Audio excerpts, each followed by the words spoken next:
is a 1950 Chevrolet half-ton pickup.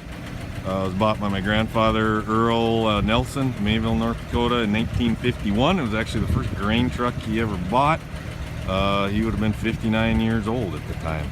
It was on the farm until the mid to late 70s. My Uncle Alfred used it, traded it to a neighbor, Peter Thorson, I believe, and he eventually sold it or traded into the Gamble store in Mayville in the early to mid 80s. Cousin of mine, John, picked it up from there for I think 150 bucks. It sat around till the early to mid 2000s when I bought it. It was frozen solid, the engine, so I tore it down to the frame and rebuilt it. So it never had a pickup box on it. It always had a wood box in the back. This is rebuilt with hardwood. The original would have been probably pine or something.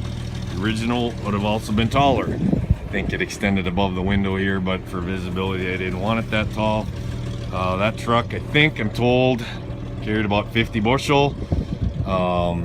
There's a sign I put on for parades and such, but it's got a grain chute in the back, which the original would have had. I can also take this box off and put more of a stake bed side on it if I want.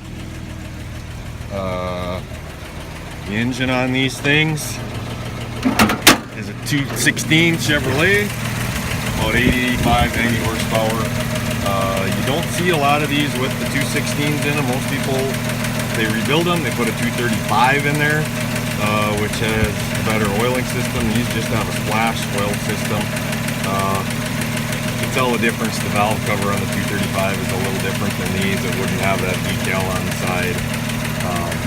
I could have put a 235 in here. I did have a strap truck that had one in, but I wanted to keep it original. It is rebuilt. I had it professionally rebuilt by guys that specialize in doing that old stuff.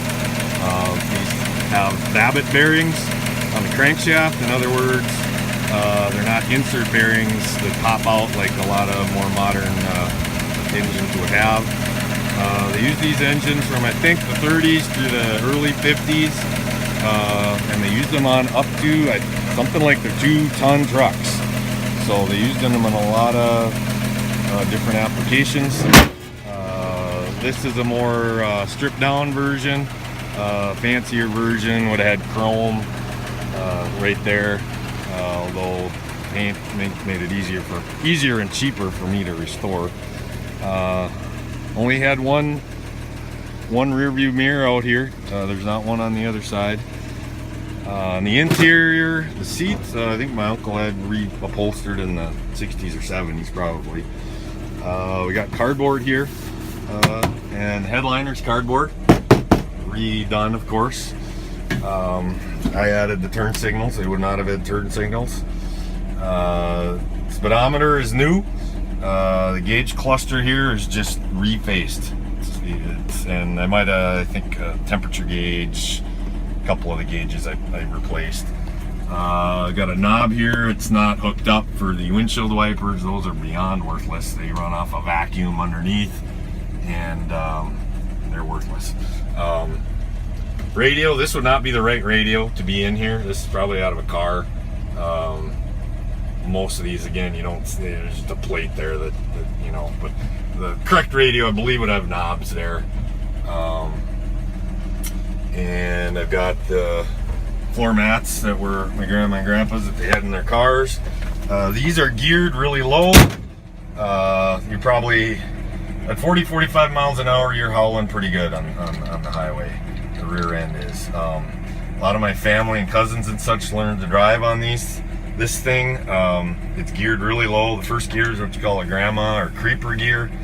A lot of times you wouldn't even start out in that gear, but all you do is put it in gear, let out the clutch, and go. You don't need to give gas or anything. So it's pretty easy to learn to drive if you're new to stick shift.